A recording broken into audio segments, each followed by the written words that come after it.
Good morning. देखिए actually देखिए मेरा ये फर्स्ट लेक्चर है ना? तो अब अगर मुझसे कुछ अगर अप एंड डाउन हो जाए तो आप प्लीज़ उसको अकोमोडेट कीजिएगा। और मैं अपना इंट्रोडक्शन दे दूँ, मैं पंकज सती हूँ और उत्तराखंड पीसीएस का मैंने इस बार मेंस लिखा है। इससे पहले मैं यूपीएससी की प्रिपरेशन में रहा हूँ। तो ऑल टुगेदर मेरे पास जो है 6 ऑड ईयर्स का एक्सपीरियंस है पढ़ने का, और आप लोगों के साथ आगे शेयर करूँगा जो भी मेरा नॉलेज है। तो सबसे पहले मेरे को जो अभी बताया गया है कि मुझे आप लोगों के उत्तराखंड प्रीलिम्स के लिए ज्योग्राफी को फोकस करना है। तो ज्योग्राफी एक ऐसा जो है पोर्शन है सिलेबस में जो कि काफ़ी स्कोरिंग भी है। अगर देखा जाए तो उत्तराखंड स्पेशल और पॉलिटी के बाद तीसरे नंबर पे आता है, जिस जहाँ पर आप अच्छे मार्क्स अचीव करके प्रीलिम्स को क्वालिफाई कर सकते हैं। ठीक है, तो मैं अभी आपको बता देता हूँ कि उत्तराखंड प्रीलिम्स में ज्योग्राफी का कौन सा एरिया है जो फोकस में रहने वाला है। एक तो हमें ज्योग्राफी ऑफ वर्ल्ड को कवर करना है, ठीक है। दूसरा हमें ज्योग्राफी ऑफ इंडिया को कवर करना है, और तीसरा क्योंकि हम उत्तराखंड का एग्जाम दे रहे हैं तो उत्तराखंड को भी हमें कवर करना है ना।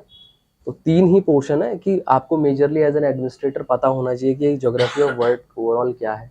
दूसरा ज्योग्राफी ऑफ इंडिया आपको पता होनी चाहिए। फिर ज्योग्राफी ऑफ यूके, क्योंकि आप यहाँ एडमिनिस्ट्रेटिव सर्विसेज में आने वाले हैं तो आपको पता होना चाहिए।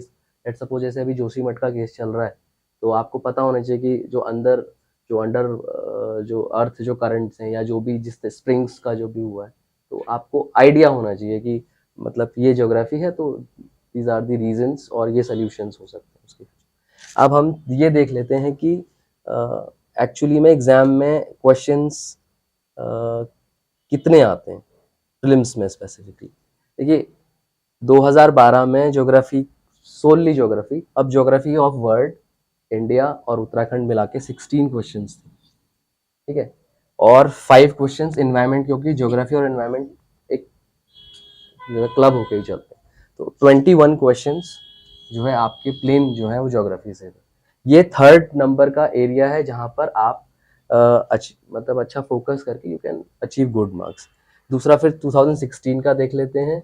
18 क्वेश्चंस प्लेन ज्योग्राफी से थे और एनवायरमेंट से अगेन 5 क्वेश्चंस, तो 21 क्वेश्चंस का रेशियो। अब आप बताइए क्वेश्चंस आते कितने हैं प्रीलिम्स में? आप लोग प्रीलिम्स दे रहे हैं, कितने क्वेश्चंस आते हैं? आप प्रीलिम्स फोकस करने वाले हैं ना इस बार, कितने क्वेश्चन आते हैं प्रीलिम्स में? नहीं 120 नहीं आते हैं, 150 क्वेश्चन सर, यही ना? 150 क्वेश्चंस आते हैं और वो 150 मार्क्स के होते हैं, है ना। तो आप ये देख लीजिए कि हालांकि मेरे पास ये भी है कि किस पोर्शन से कितने क्वेश्चंस आते हैं, वो मैं आपके साथ शेयर कर लूंगा अभी, ताकि आपको पूरा आइडिया हो जाए कि 150 क्वेश्चंस आ कहाँ से रहे बेसिकली। बट इतने क्वेश्चंस में से 21 क्वेश्चंस आप ये क्योंकि ये एक तरीके का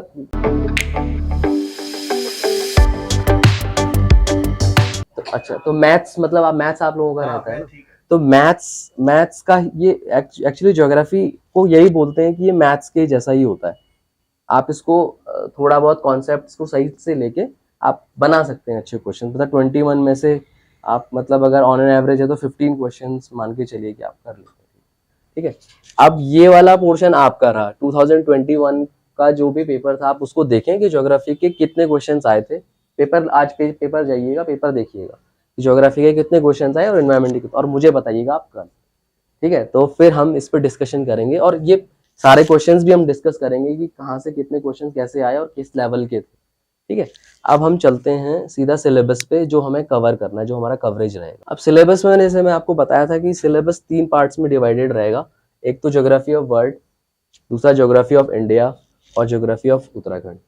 इससे पहले मैं आप लोगों को एक चीज ये बताना चाहता हूँ कि आप, क्योंकि जब आप एडमिनिस्ट्रेटर हैं तो आपको कुछ बेसिक चीजों का बिल्कुल पता होना चाहिए।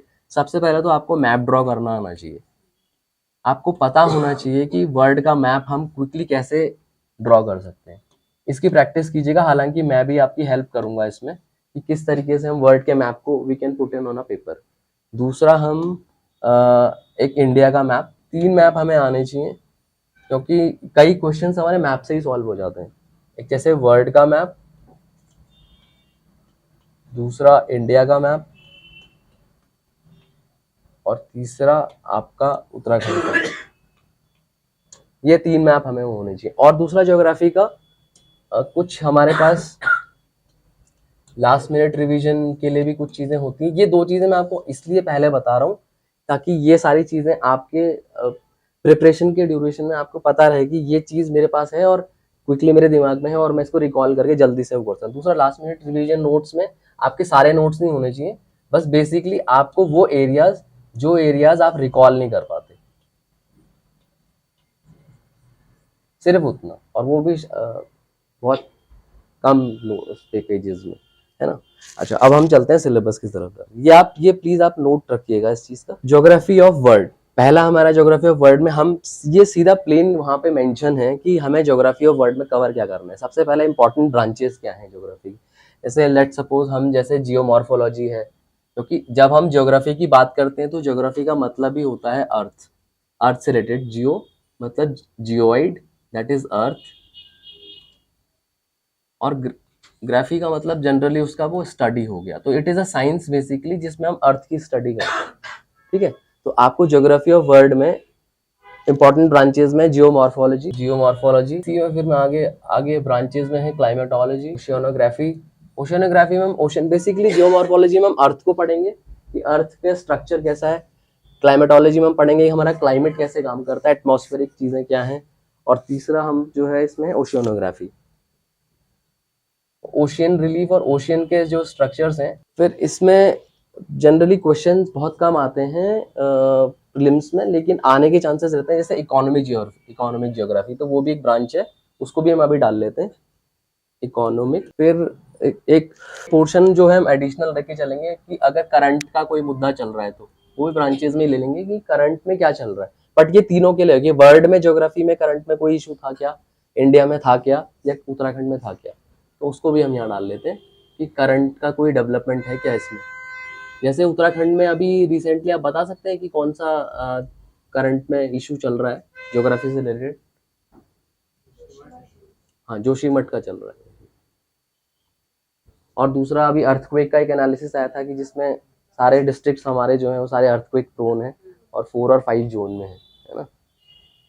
तो अब हम आगे बढ़ते हैं। फिर अर्थ एंड सोलर सिस्टम है, इसको हम कवर करेंगे कि अर्थ बेसिकली क्या हमारा सोलर सिस्टम है, कितने प्लैनेट्स हैं और किस तरीके से हमारा प्लानिटरी सिस्टम डेवलप हुआ, वो सारी चीजें। लिथोस्फीयर एक पार्ट हो गया इसी का, कहाँ गया, इसका जियोमॉर्फोलॉजी का, कि हम जो है अर्थ का स्ट्रक्चर देखेंगे। बेसिकली मैं थोड़ा सा ड्रॉ कर लेता हूँ ताकि आपको और पता चल जाए हल्का सा, कि हम यहाँ पे अर्थ को इस बेसिकली इस तरीके से यहाँ से 6400 तक जो है इसका जो है रेडियस लेते हैं 6400 किलोमीटर्स तक। तो हम इस जो है इस लेवल पे हम स्टडी करके देखेंगे कि अर्थ का स्ट्रक्चर को डिवाइड कैसे करते हैं। जैसे ये सबसे सबसे जो अंदर का स्ट्रक्चर होता है कोर होता है, ठीक है। फिर मेंटल आता है, ये मैं आपको सारा बताऊंगा, समझाऊंगा जब मैं पूरा पढ़ाऊंगा। दूसरा क्रस्ट है, और सबसे ऊपर की जो टॉप लेयर होती है, जो सॉइल लेवल लेयर होती है, उसे हम बोलते हैं लिथोस्फेयर। ये मैं आपको पढ़ा दूंगा जब मैं अभी सिलेबस कवर करूंगा, तो ये सारा क्लियर हो जाएगा हम लोगों को कि रेडियस वाइज किस किस पोर्शन में क्या क्या चीजें हैं, है ना। फिर हम पढ़ेंगे लैटिट्यूड। अब लैटिट्यूड क्या होता है, पता है आपको लैटिट्यूड्स क्या होते हैं? लैटिट्यूड मतलब जो अर्थ है, अर्थ का, हाँ मतलब वही, तो बिल्कुल सही। तो ये जो ये लॉन्गिट्यूड्स होते हैं बेसिकली एंगल वाइज, ये मैं आपको सारा बताऊंगा। दूसरा ये सब लैटिट्यूड, जैसे 0 डिग्री जो लैटिट्यूड होता है दैट इज कॉल्ड इक्वेटर, बिल्कुल सही बोला था। तो ऐसे में जो है ये पैरेलल लाइंस जो इक्वेटर के होते हैं वो जो है आपकी लैटिट्यूड्स है, लॉन्गिट्यूड्स है ना। फिर हम लॉन्गिट्यूड्स को भी कवर करेंगे। फिर हम टाइम को देखेंगे कि टाइम जो है डिफरेंट जोन्स जो हैं, जैसे हमारा जैसे इंडिया में इंडियन स्टैंडर्ड टाइम है, आईएसटी है, तो आईएसटी कैसे डिसाइड होता है। दूसरा, इंडिया का मैप जब आप ड्रॉ करेंगे, तो अब जैसे आप ये खुद ही देखिए कि इंडिया का मैप आपको आना चाहिए। जनरली क्या होता है कि तो आपको मतलब क्विकली ऐसे आप ड्रॉ कर लें मैप को, है ना। तो अब जैसे यहाँ पे अगर जब आप देखेंगे तो इधर इधर का हमारा जो टाइम जोन है और इधर का जो टाइम जोन है, कितना डिफरेंस हुआ, कुछ बता सकते हैं? हाँ जी, हाँ मतलब कुल मिला के आप जब ये वाला जो है, तो ये किस बेसिस पे डिसाइड हो रहा है, जो आप टाइम का डिफरेंस बता रहे हैं, टाइम डिफरेंस किस बेसिस पे डिसाइड हो रहा है वो। और दूसरा, इंडिया को ही हमने जैसे रशिया में almost if I can recall Russia में शायद 7 से 8 टाइम जोन है। तो इंडिया में क्यों हम अलग अलग टाइम जोन नहीं कर लेते यहाँ के लिए कुछ अलग टाइम, अलग हिसाब से, क्योंकि यहाँ के लोगों का क्या होता है, इनके जो वर्किंग आवर्स हैं वो शायद 6 to 7 ही है, जबकि अगर आप इधर देखेंगे तो वर्किंग आवर्स यहाँ 10 to 12 आवर्स हो जाते हैं, है ना। इसका मतलब ये है कि यहाँ पर हो सकता है कि सूरज जल्दी उगे, या सॉरी मतलब उगे और जल्दी क्लोज, मतलब जल्दी अस्त हो जाए, है ना। यहाँ पे वर्किंग आवर्स, तो ये डिफरेंस इससे इकोनॉमिक मतलब रीजनल लेवल पे इकोनॉमी जो होती है वो, क्योंकि ये लोग ज्यादा कम मतलब इनकी प्रोडक्टिविटी कम हो जाएगी, इनकी प्रोडक्टिविटी ज्यादा है, तो रीजनल लेवल पे हमारा कमाने का जो साधन है वो यहाँ लिमिटेड हो गए। तो वही चीज हम समझेंगे कि अलग अलग क्यों नहीं हुए, या अभी तक एक क्यों है, जैसे हमारा यहाँ से पास होता है, कहाँ से पास होता है, इलाहाबाद के पास से पास होता है। हाँ, तो इसको ही हमने इंडियन स्टैंडर्ड टाइम क्यों वो किया हुआ है, या हम 2 में क्यों नहीं कर सकते, ये सारी चीजें हम डिस्कस करेंगे, है ना। तो सर ये बहुत अच्छा है। तो अब जैसे हम कॉन्टिनेंट्स को डिस्कस करेंगे ना, तो कॉन्टिनेंट्स में आप देखिए, कॉन्टिनेंटल थियरी ये बोलती है कि अगर आप, ये साउथ अमेरिका है और ये अफ्रीका है, तो अगर आप अर्थ का डेवलपमेंट स्टार्ट हुआ होगा तो सारा एक, ये सारा का सारा एक ही साथ था, ये पूरा का पूरा जो एरिया था एक क्लब था पूरा। अब जैसे आप इसको सुपर इम्पोज करने की कोशिश करेंगे इसके ऊपर, तो इस पे अमेरिका इस पे सुपर इम्पोज हो जाएगा, इसका मतलब ये अलग हुआ है। ऐसे ही आप जब इसको मिलाने की कोशिश करेंगे तो ये भी एक दूसरे के साथ क्लब हो जाएगा, समझ रहे हैं आप। तो ये है सुपर इम्पोजिशन की थियरी, हम कॉन्टिनेंट थियरी में पढ़ेंगे, ये इसके साथ क्लब हो जाएगा, ठीक है। तो दूसरा जो है ये पूरा का पूरा एक साथ होगा, है ना। तो ये हम कॉन्टिनेंट थियरी में कवर। फिर सिलेबस का, और सिलेबस भी लिख लीजिए आप, मेरे हिसाब से सिलेबस लिखना बहुत जरूरी है आपको, मैं आपको डिक्टेट भी कर सकता हूँ आज, ठीक है। रेवोल्यूशन, एक्लिप्सेस हमें, कॉन्टिनेंट्स को हम कॉन्टिनेंटल थियरी में, माउंटेन्स को हम देखेंगे। माउंटेन्स भी बहुत सारे हैं, लेकिन कौन से हैं, कौन से जो उत्तराखंड प्लेसेस जिसमें ज्यादा फोकस करता है उसको हम कवर करने की कोशिश करेंगे। प्लेट्यूज है, ये वर्ल्ड लेवल के प्लेट्यूज हैं, इनको भी हम कवर करेंगे। ऐसे माउंटेन्स में हमारा यही थे, इधर इस तरफ हमारे जो है वो रॉकीज हैं, तो इन सबको हम कवर करेंगे। जैसे इधर हिमालयाज हैं, तो और दूसरा जो है कई बार क्वेश्चंस इधर से भी आए हैं, नीलगिरी हिल्स वाले, ये इंडिया लेवल के हैं, या फिर हमारा इधर किलिमंजारो है अफ्रीका में, तो ये सारी चीजें हम कवर करेंगे वर्ल्ड लेवल पे। दूसरा फिर इंडिया लेवल पे अलग है, वो अलग से देखेंगे। प्लेट्यूज हो गए, प्लेन्स भी देखेंगे, और हाइड्रोस्फीयर ये स्पेसिफिकली ओशियनोग्राफी में आता है, it is a part of oceanography. तो ये सिलेबस का जब हम धीरे धीरे आगे बढ़ेंगे तो विल कवर इट। अब यही वर्ल्ड, फिर हम लेक्स देखेंगे। लेक्स बेसिकली इधर आपके ये इधर अमेरिका की लेक्स काफी फेमस हैं, जैसे माउंट, मैं थोड़ा रिकॉल नहीं कर, हाँ सुपीरियर है, लेक सुपीरियर है, और ओंटारियो है ना। तो ये काफी एरिया जो है, ये वाले ये काफी पूछा जाता है, कई बार पूछा भी गया है, और ये इसका रीजन भी है क्योंकि इधर इंडस्ट्रियल डेवलपमेंट बहुत ज्यादा है। अब इंडस्ट्रियल डेवलपमेंट क्यों ज्यादा है, ये सारे कॉन्सेप्ट हालांकि मेंस के हैं, लेकिन फिर भी हल्का फुल्का हम देखेंगे कि कहाँ क्यों इधर इंडस्ट्रियल डेवलपमेंट ज्यादा हुआ, क्या रीजन है उसका, ये सारी चीजें, ठीक है, वर्ल्ड लेवल पे सारा हो जाएगा। फिर उसके बाद हम रॉक्स देख लेंगे कि कितने टाइप की रॉक्स होते हैं। जैसे रॉक्स हमारा ये देख लेंगे कि रॉक्स में अब इग्नियस रॉक्स, ये मैं सिलेबस में पूरा कवर करूंगा एक एक करके, है ना, सारी चीजें। जैसे इग्नियस है, ये इग्नियस रॉक हो गया, ठीक है, सेडिमेंट्री हो गया। अच्छा, मुझे कोई बता सकता है कि यहाँ पे जो उत्तराखंड है वो जो हिमालय बना है वो कौन से रॉक से बना है? सेडिमेंट्री रॉक से बना। और दूसरा ये मेटामॉर्फिक हो गया। अच्छा, सबसे ज्यादा स्टेबल रॉक्स कौन सी हैं, वो बता सकते हैं? क्यों इग्नियस क्यों नहीं? नहीं हाँ ठीक है, लेकिन एक्चुअली देखिए क्या है ना, अब अगर इंडिया का मैप देखोगे ना आप, तो आपको तो फिर ये आपको ये भी फिर डिफेंड, आपने आंसर तो ठीक दिया, लेकिन फिर आपको सब्सटेंशिएट भी करना पड़ेगा कि इंडिया का ये वाला एरिया सबसे ज्यादा स्टेबल है, क्यों, है ना।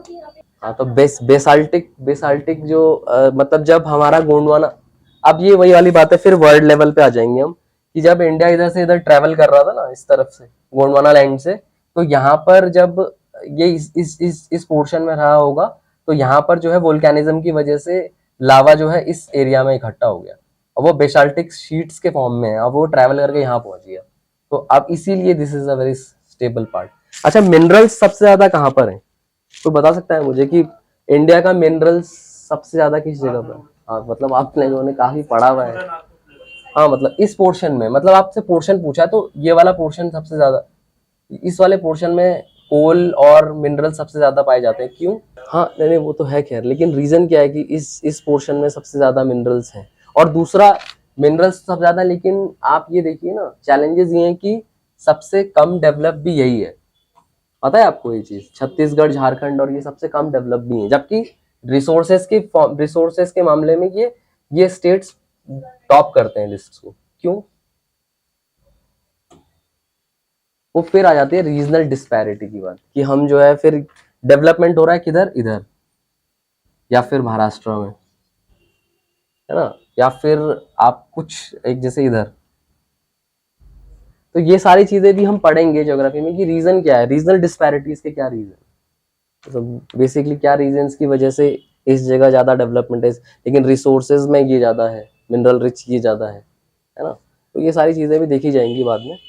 अच्छा फिर, अच्छा एक चीज और पूछनी थी आपको, एक चीज पता है यूपी में, मतलब ये मैं आपका थोड़ा सा और इंटरेस्ट बनाने के लिए ज्योग्राफी में, यूपी में शुगर केन प्रोडक्शन सबसे ज्यादा होता है, लेकिन शुगर प्रोडक्शन नहीं होता। क्यों? और अगर नहीं होता है तो कहाँ होता है? पहला तो ये क्वेश्चन है कि शुगर प्रोडक्शन अगर यहाँ सबसे ज्यादा है तो शुगर भी यहीं से ज्यादा होनी चाहिए ना। आपका नाम क्या है? आप बताओ, अगर यहाँ पे शुगर केन प्रोडक्शन सबसे ज्यादा है तो यहाँ पे शुगर सबसे ज्यादा होनी चाहिए प्रोड्यूस, पर हो नहीं रही है। कहाँ हो रही है? महाराष्ट्र। क्यों? वो भी देखेंगे फिर ये क्या रीजन है कि ये जो है डायगनली ऑपोजिट हो रहा है। तो आप लोगों को आप डिक्टेट करने की आवश्यकता है। हाँ सर, रोटेशन ऑफ अर्थ और रेवोल्यूशन ऑफ अर्थ। देखिए, रोटेशन और रेवोल्यूशन को मैं एक्सप्लेन करने की कोशिश करता हूँ। ठीक है, रोटेशन से बेसिकली हमारे ना डे और नाइट, ये दो चीजें डिसाइड होती हैं। ठीक है, या फिर डे और नाइट के को ना बोल के मैं और रिफाइन करके अगर इसको बोलूँ तो इंसोलेशन। इंसोलेशन कहाँ पे? अर्थ के पार्ट। इंसोलेशन का मतलब सूर्य का, मतलब सूर्य प्रकाश, मतलब या सूर्य नहीं कि किरण का मतलब सूर्य किरण, मतलब सूर्य का प्रकाश कितने लेवल पे, किस एरिया पे कितना है, इंसोलेशन का मतलब है इंसोलेशन। ठीक है, इससे हमारा रोटेशन से बेसिकली हमारा इंसोलेशन डिसाइड होता है। ठीक है, और रेवोल्यूशन हमारे सीजन्स डिसाइड करते हैं। और रिफाइन करें इसको अगर, तो क्या बोलेंगे? सीजन्स को और रिफाइन करें तो हम कुछ बोल सकते हैं, सोलिस्टाइस। पढ़े हैं आपने? सोलिस्टाइस मतलब होते हैं, अब हिंदी में क्या बोलेंगे सोलिस्टाइस को? हाँ वो संक्रांति बोलते हैं, सोलिस्टाइसेस होते हैं। हाँ, समर सोलिस्टाइस, विंटर सोलिस्टाइस। ठीक है, तो जैसे मैं आपको बताऊं, रोटेशन को मैं आपको अभी समझाता हूँ, मैं रेवोल्यूशन से समझाने की कोशिश करता हूँ। अगर आप देखोगे तो अर्थ का जो सन के अराउंड जो हमारा रेवोल्यूशन का पाथ है वो इलेप्टिकल, बिल्कुल सही बोला आपने, मैं जो है थोड़ा सा वो कर गया। इलेप्टिकल पाथ है, और इलेप्टिकल पाथ में भी अगर आप देखोगे तो सन ये है तो एक बार अर्थ काफी दूर रहता है और ये नजदीक आ जाता है। लेकिन हमें ये देखना पड़ेगा कि, क्योंकि जब हम अर्थ को देखते हैं ना तो अर्थ जो है हमारा 23.5 अपने एक्सेस से जो है झुका हुआ है। ठीक है, इस अब इस बेसिस पे जब हम देखेंगे सन को, तो अब हम यहाँ पे देखते हैं कि ये अगर अर्थ है तो अर्थ का ये फॉर्मेट ऐसा है। मैं एक बार बना लेता हूँ फिर आपको एक्सप्लेन कर दूंगा, है ना। एक्सप्लेन करने की कोशिश कर रहा था मैं, हालांकि अटेम्प्ट ही कर रहा हूँ मैं, अभी बिल्कुल क्रिस्प नहीं हूँ उसमें। तो अर्थ का शेप कुछ ऐसा है, तो अगर सन ये है ना, तो सन का इंसोलेशन रेडी लेने दो, अभी नॉर्थ साइड में ज्यादा है, नॉर्थ हेमिस्फेयर में, तो यहाँ पे होगा हमारा अभी समर। ठीक है, और इधर हमारा होगा पोल्स पे तो 6 महीने रात और 6 महीने दिन रहता ही, आपको पता ही है। और दूसरा इधर हमारा जो सदर्न हेमिस्फेयर है, उधर हमारा होगा विंटर। ठीक है, मैं सीजन्स बता रहा हूँ कि रेवोल्यूशन के बेसिस पे सीजन्स कैसे डिफर कर रहे हैं। फिर मैं इधर आता हूं, फिर इस अर्थ को हम उठा के इधर ले आते हैं।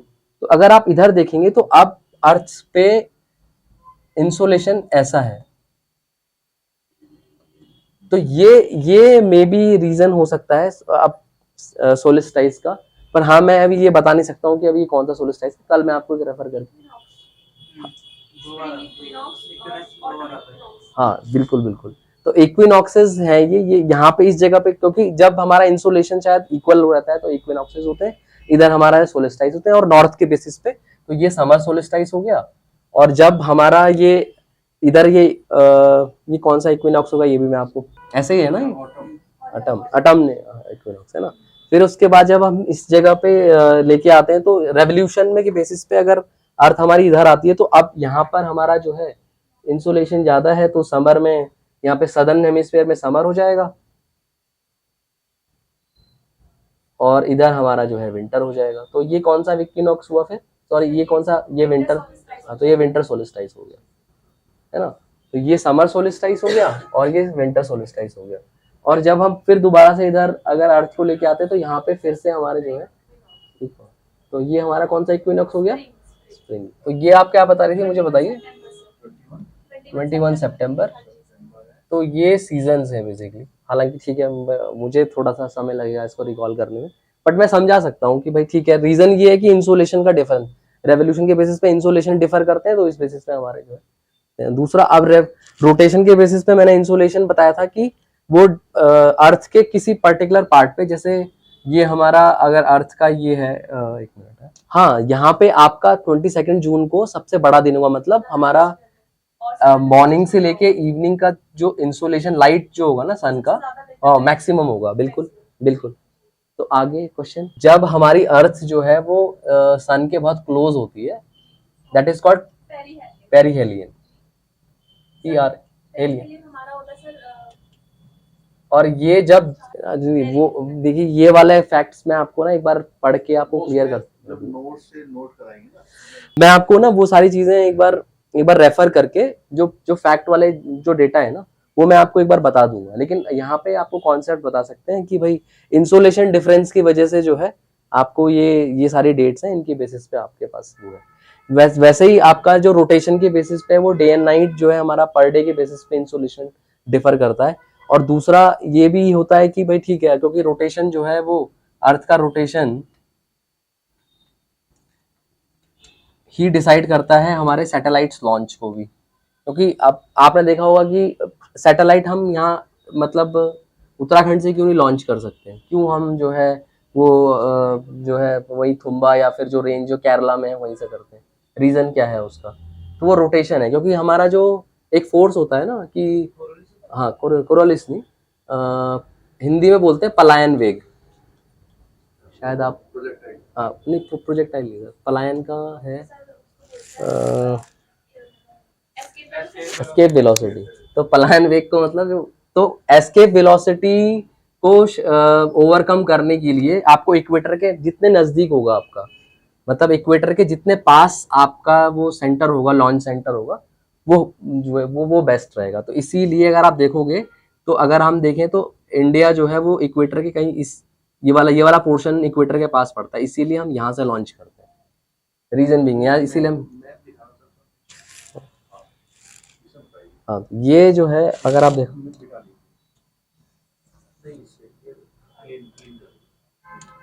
यहाँ पे अगर आप देखोगे ना तो ऑल टुगेदर इधर से पास होती है इक्वेटर हमारी, ये पास होती है अफ्रीका के इससे, यहाँ पे इस जगह पे इक्वेटर, इसीलिए इक्वेटर के आसपास हमारा कौन सा एटमॉस्फेयर होता है, ट्रॉपिकल। अरे नहीं ह्यूमिड वो अलग हो गया। तो इस यहाँ मतलब हाँ यहाँ पे इक्वेटर के पास जो है वो ट्रॉपिकल भी नहीं होता है, इक्विटोरियल तरीके का होता है। मतलब आप ये लगाइए कि दिन में वहां पे बहुत गर्मी होगी, शाम को वहां पे पूरी बारिश हो जाएगी और वो मार्शी लैंड होता है, मतलब बिल्कुल आपका कीचड़ कीचड़ दलदल ज्यादा रहता है। हाँ सब उसी में, इसीलिए वो यहाँ से पास हो रहा है इक्वेटर।